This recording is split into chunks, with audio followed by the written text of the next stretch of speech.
Matod pa sa atong unang pagbasa, kining tanang butang nga atong gibuhat, way kapuslanan. Tuo mo, dili. Matod pa niya, inig kamatay na to, unsa may kapuslanan sa imong gibuhat.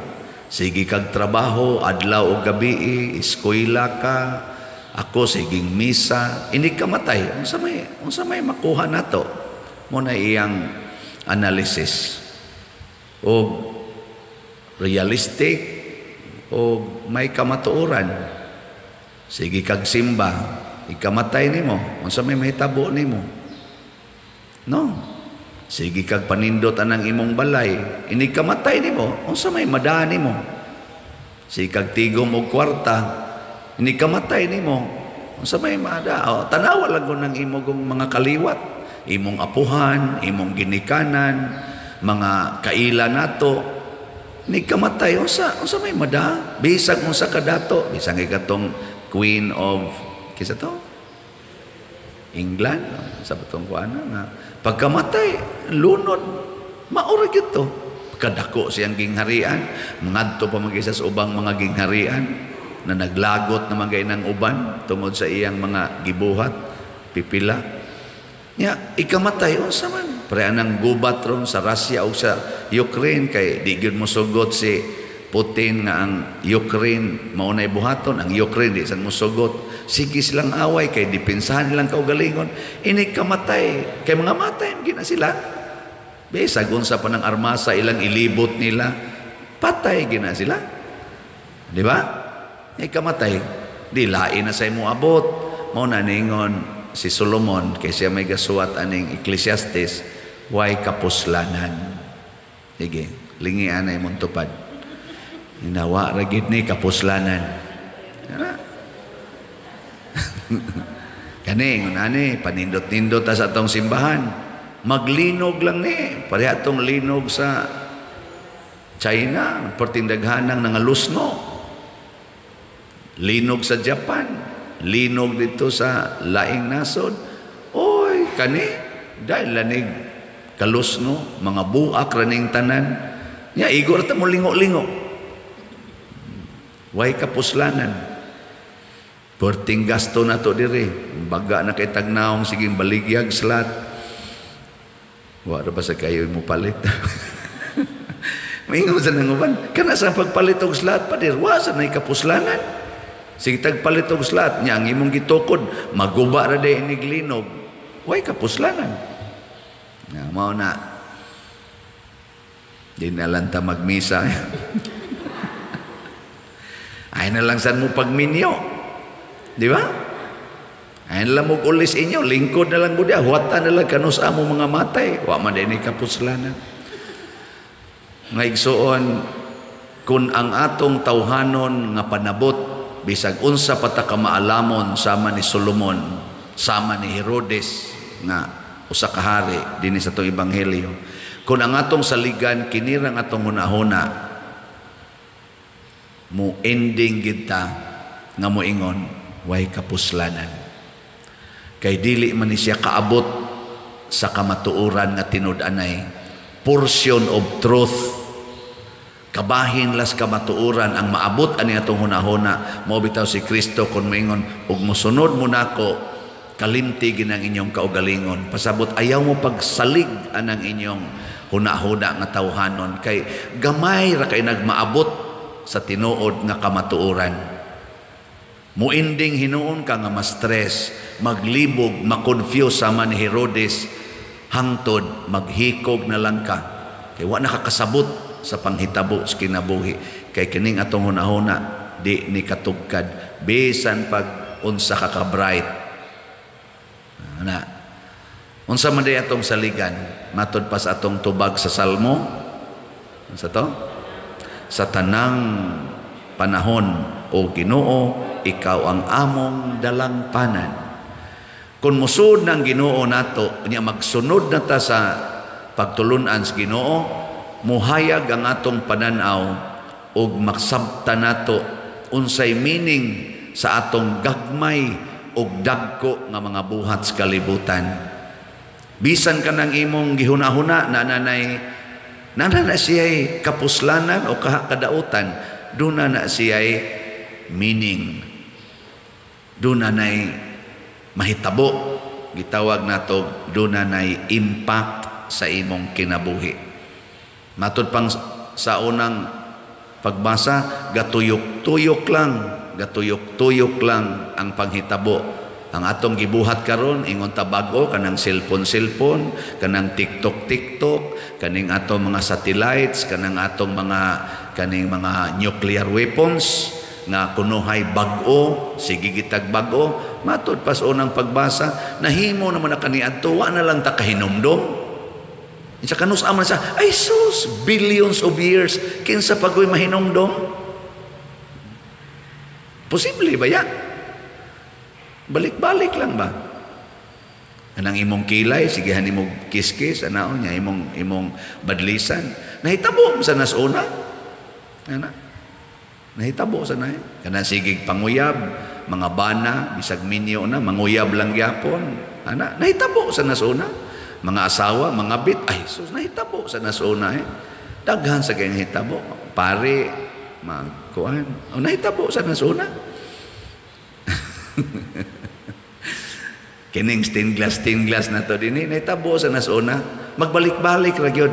Mao na ang atong huna-huna kutob ra gyud diha. Pero naay Ginoo kahibaw dayta nga dunay beginning na asay end.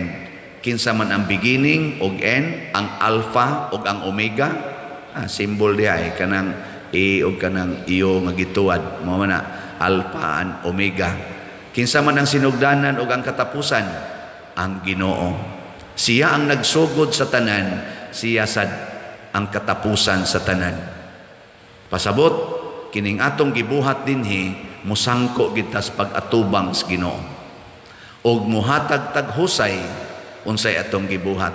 Kay dunay sumpay didto, inighuman dinhi, ang langit or ang impierno. Nagsugod tas kalibutan, muinding ta either langit or impierno. Ipangutan ako ng imong tupad. Inatuo ka nga naay langit o impierno? Ipangutan na.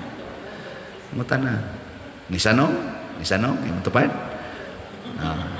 Paluapi, na asa ka kapadong ron. Kaya importante na, o asa tapadong. Para na mo, gahapon, at tumig buhol. Sige, pangutan na. Doon na mi atuon. Kaning dana. Og arita diri agi, adto ni padong dito. Og arita agi, ari ni padong. Nya aton tumong kay dito man. Arita subay. Asa man ron ang inyong tumong? Langit o impierno?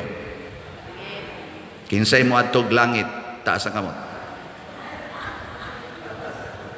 Kanang wa mo isa, padong na mo sa impierno. Dili ra na daogon sa taas-taas kamot ay naaginas kasing-kasing. Nga ang imong gibuhat karon gagmay ug dagko, makita or dili makita, kinahanglan ang imong purpose. Mo na ilang gitawag og purpose driven life. Na man ay libro nakabasa na mo ana? Wa sa ninyo iayo. Basa-basa sa mo ginagmay, ako tapulan makumubasa pero nakabasa sa kuan na ginagmay. Purpose driven life. Mahimong meaningful ang atong kinabuhi dinhi basta dunay tumong ang atong gibuhat. Nya gitagaan nata ni Kristo sa tumong. Unsa may tumong? Dunay langit nga iyang giandam para sa mga tao nga maminaw ug magsunod sa iyang mga pulong. Duna say impierno nga giandam para sa mga tao nga magsupak-supak sa sugo sa Ginoo.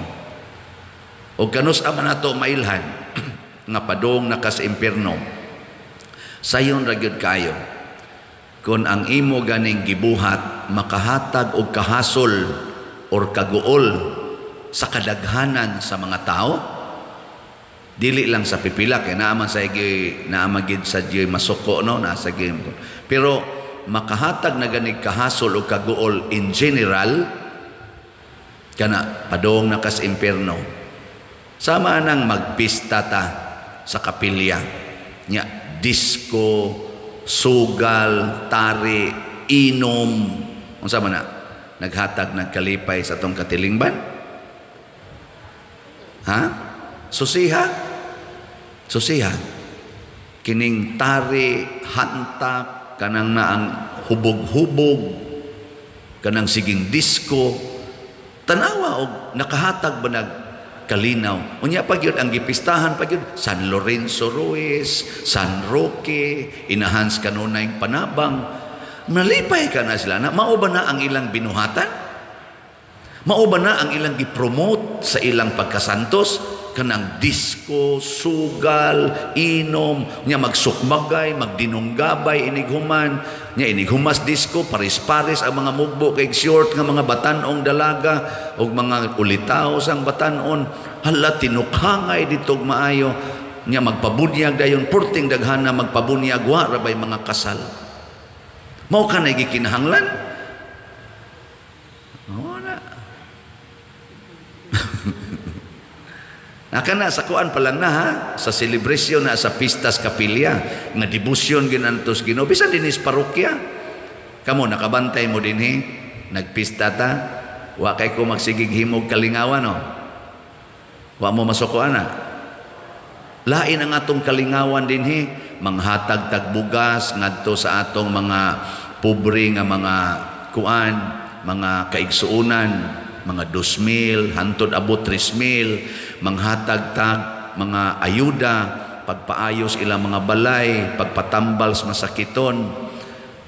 Ana, atong tabangan nga magkuntis-kuntis ta, aron matabangan ang atong mga kapilya, ang ilang mga daog, consolation prize or mga winners, magamit sa ilang kapilya, kay ang atong tumong nga manindot-nindot ang kapilya, muna'y ato din hing kalingawan. Boring, di ba? Boring. Boring, no? Why disco? Why ka ng variety show? Why ka na ganing tari? Why ka na ganing inom? Aw na, nasa inom tinod ginagmay. Aw na sa tay murag variety show, human sa misa, maglamisa ta. Alegre biya sa jutay, nya kanta-kanta, inom-inom gamay, pero giuna ang misa, giuna ang pagrosaryo, giuna ang atong pagpasidungog sa atong patron. Hoy, ang naresulta karon, igadto ni mos misa, pila ra kabuk ang manambong, tuas tarian, hapit na matumba ang kural, sige, ujes, motor pa imo ga parkings daan, porting daghana, porting nagyong lisura agian. Pero igadto ni mos kapilya, inigmisa, sus, mga tao, uga kaig mga naong, di pag yun manghugs, kulikta. Pero dito sa tarian, tag 100 labay lang, tag 500 labay, hasta tag 1,000 ipang labay lang, inigdaog humaglabok sa manok. Ang manok mo ay nakatigom sa ilang tag 1,000, tag 100. Pero ang kuliktahanan para sa misas, kaayuhan sa simbahan, kaayuhan sa katawan, why mo hogs kulikta, kay wa man say nanimba. Nya, asam na padong, langit o impierno? Kusga? Kamoy naghukuman. Ako na sarili pasanginlan ani. Aw na tanawa ang atong gibuhat. Aw na gi-challenge din ako mga kapilya dinhi. Kita sad. Asa nato dadon ang atong mga parishioners. Ako naningkamot ko pagdaan ninyo ngadto sa langit. Kutob sa mahimo. Og mukuyog mo, congratulations. Og di mo mukuyog, bahala kayo sa buhay ninyo. Ngayon, ni kamatay na to, nagkita ra dito sa impyerno. Odri, niyam lagi ka din. Storya naman ito nga ako. Gasunod sa nako sa Brad Loloy ba? Asam ka Brad Loloy? Ato, sad ko nga ito, Dre. Kuyog raman ta. Pagkawa kay kapuslana, no? Pero, mo na, atong nindoton, ang atong kasing-kasing. Unsaon man, mudangop tas Ginoo, di ta magsalig nato, mudangop ta ni Kristo. Bisan gani si Kristo sa dihang natao siya, niingon gyapon siya, amahan ko sa imong mga kamot, itugyan ko ang akong espiritu. Ang mahal nga Birhen Maria ug ang tanang mga santos kanunay gaingon, ania ako Ginoo, mianhi ako aron pagtuman sa imong kabubuton. Yes, daghantag mga apan, Apan ang imong apan karon, pwede nang usbon karon. Pinaagi sa pagdangop sa Ginoo. Pinaagi sa pagdili, pagsalig sa imong kaugalingon. Tingali karon, padung ka sa impyerno. Dali ra kaayo ang pagbalhin og laing ruta. Basta mo ila og mudawat as Ginoo nga atong dalangpanan, ang atong dalan, ang atong kaluwasan. Manindog ta.